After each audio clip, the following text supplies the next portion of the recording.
transformations that can happen based on our rules of transformations that we've learned. Let's look at this example. They want us to graph the function and then use the graph to determine all of these different things. So first, let's graph the function. We can see that the changes to the function absolute value of x are happening inside of the absolute value symbol, which remember affects our x values, and it always affects it the opposite direction of what we are used to. So this would move my graph that's normally at 0, 0 to negative 3, 0.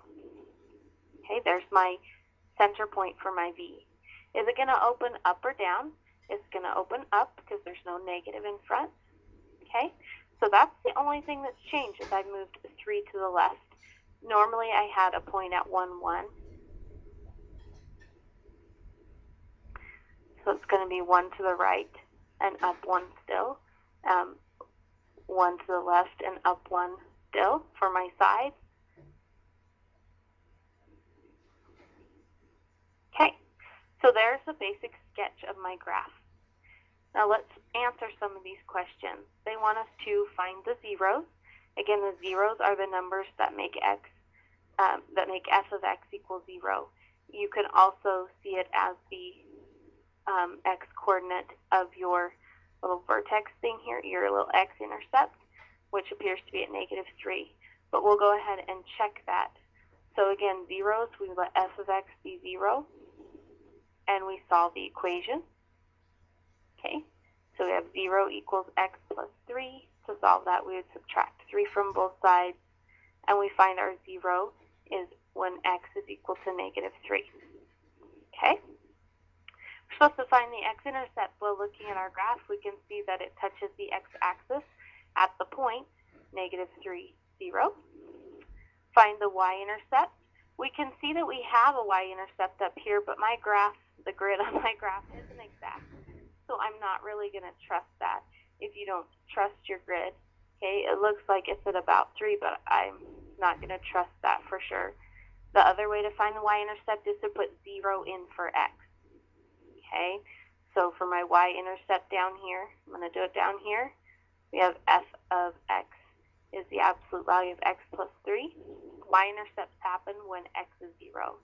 So I just plug a 0 in for x, and I simplify.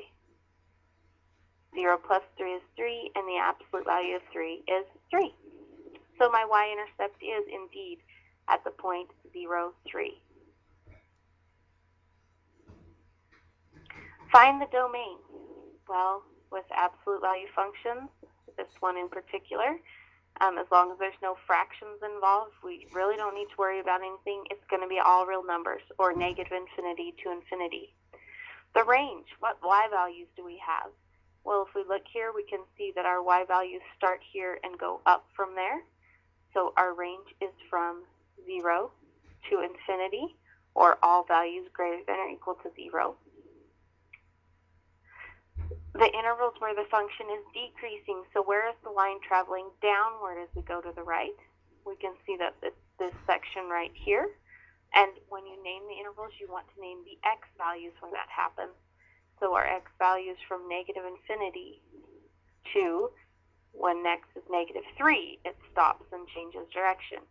The increasing interval is this part of the graph that starts when x is negative 3 and goes on forever to infinity. The minimum of the function, again, is the lowest point on the graph, which we can see right there is the point negative 3, 0, and there is no maximum because it goes up forever. Here is yet another example. We're supposed to graph f of x equals the absolute value of x minus 2. Now we can see that that minus 2 is outside of the absolute value symbol, so it changes our vertical, changes our y's, and it's going to move our graph down 2. So our normal absolute value function will be just moved down 2. So there's my peak, down 2 from 0. I don't have anything multiplied in front, so if I still go 1 to the right and up 1, I can make this right-hand side of my v. And if I go 1 to the left and up 1, I can make the left-hand side of my v.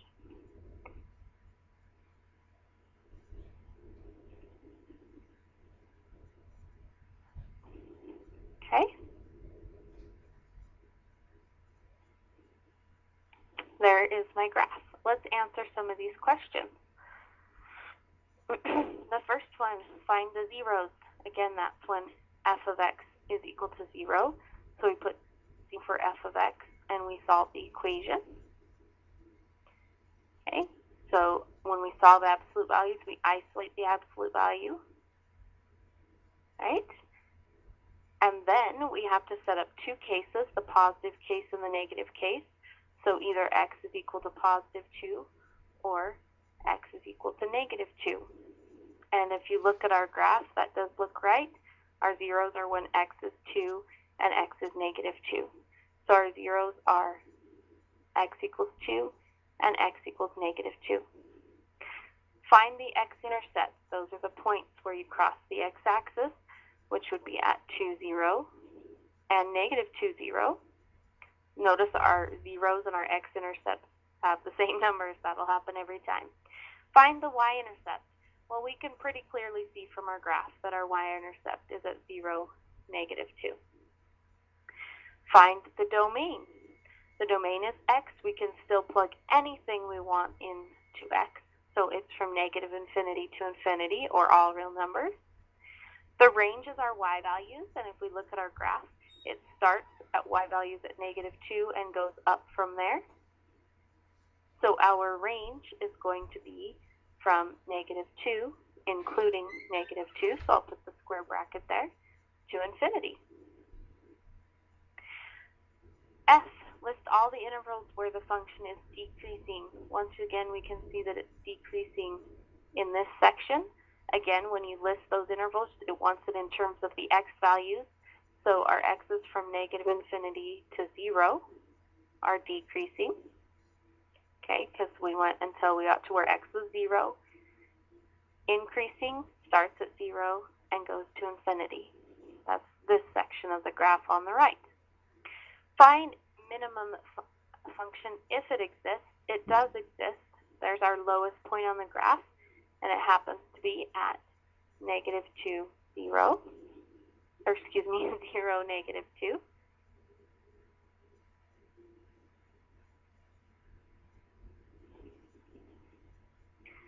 Maximum, again, we have none. There are sometimes you have a maximum if your graph is upside down.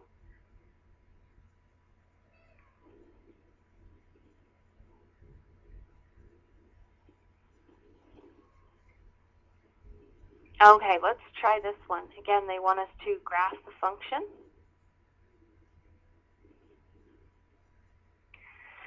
Notice our change that we have for transformation is it's multiplied by negative 5 on the outside, so that's going to affect our y values. We would take our y values times the negative 5, and it just stretches the y 5 by a factor of 5. Okay. The other thing we want to notice is that we have a negative, which means our graph is going to open downward.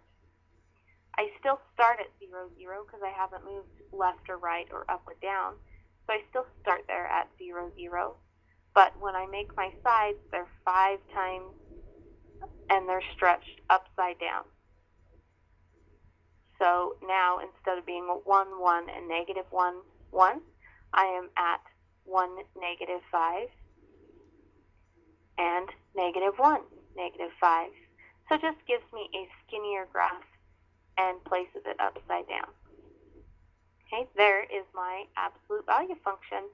What are the zeros? So again, to find the zeros, you just write down your function and put 0 where the f of x is, and then you solve for your x.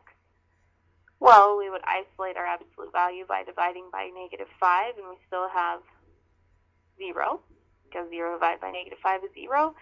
And if we remove the absolute value, the only case we have there is that x is 0. Okay? Find the x-intercept. The x-intercept is the point where the graph touches the x-axis, which happens to be at the point 0, 0. Find the y-intercept. Again, that's the point where it touches the y-axis, which is again at 0, 0 also. Domain is still from negative infinity to infinity, because we could put any value of x into that function. The range, well now this time our y values, notice they're at 0, but they're going down from 0. So this time, our range starts at negative infinity, goes to 0, where it stops. It includes 0, so I'm going to put that square bracket there. List the intervals where the function is decreasing. Well, notice that's kind of flip-flopped here. Where is the function going? Downward as we travel to the right. And that is now this section here, starting at 0 and going to infinity. What about increasing? Well, that would be where it's going upward, and that would be the left-hand side of my v. In this case, that would be from negative infinity to 0. Find the minimum value of the function if it exists. There is not a lowest point on this function because these arrows down here go down forever. So this time I have no minimum, but I do have a maximum point this time. It's my vertex 0, 0.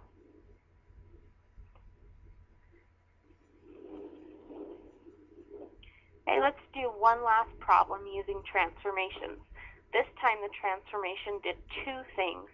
As I can see, there's been two changes to my absolute value. It's multiplied by a negative in the front, and I'm subtracting 2 inside the absolute value. Anything inside the absolute value, remember, affects my x's, moves it left or to the right. And if I look at this problem, remember it goes opposite for things inside there. So this is going to move it to the right. There are no other movements up or down or right or left other than that. So I stick right here. Okay, there's my vertex, as we could say, for my absolute value. We know that it's going to open up or down. Well, we know it's going to open down because this negative here makes our y values the opposite sign, makes them negative. So I'm going to go 1 to the right and down 1, and 1 to the left and down 1 to form my side. We can see that our 0 is going to be the value that makes f of x equal 0, which again, you said negative x absolute value, negative absolute value of x minus 2 equal to 0, and we would solve for x, which again, there's only one possibility for 0. We can't make it positive and negative, so we just get x equals 2, which should be your x-intercept, and it is. Our x-intercept is the point 2, 0. Find the y-intercept. Well, it looks like the y-intercept is at about 0, negative 2, or 0, negative 3. Just to be sure, again, to find y-intercepts, you put 0 in for x, and you go ahead and evaluate that. And if I did, 0 minus 2 is negative 2. The absolute value, negative 2, absolute value makes it positive, but we have the negative out in front here, so we're left with negative 2. So our y-intercept is at 0, negative 2. The domain, we can still put any number we want in for x and have a valid answer. So our domain is all real numbers or negative infinity to infinity. Our range, our y values are downward this time, so the negative y values up until 0. So our range is from negative infinity to 0, including 0. Intervals of decreasing. Well, it's going downward to the right on the right-hand side here, which starts when x is 2 and goes to infinity. So decreasing would be from 2 to infinity. Increasing is the left-hand side of our v is going upward. So that starts at negative infinity and goes until 2. Find the minimum value. There are none, because those go down forever. And the maximum value of our function is our vertex there, which is at 2, 0. Okay, so those are using transformations, finding the different parts of the graph.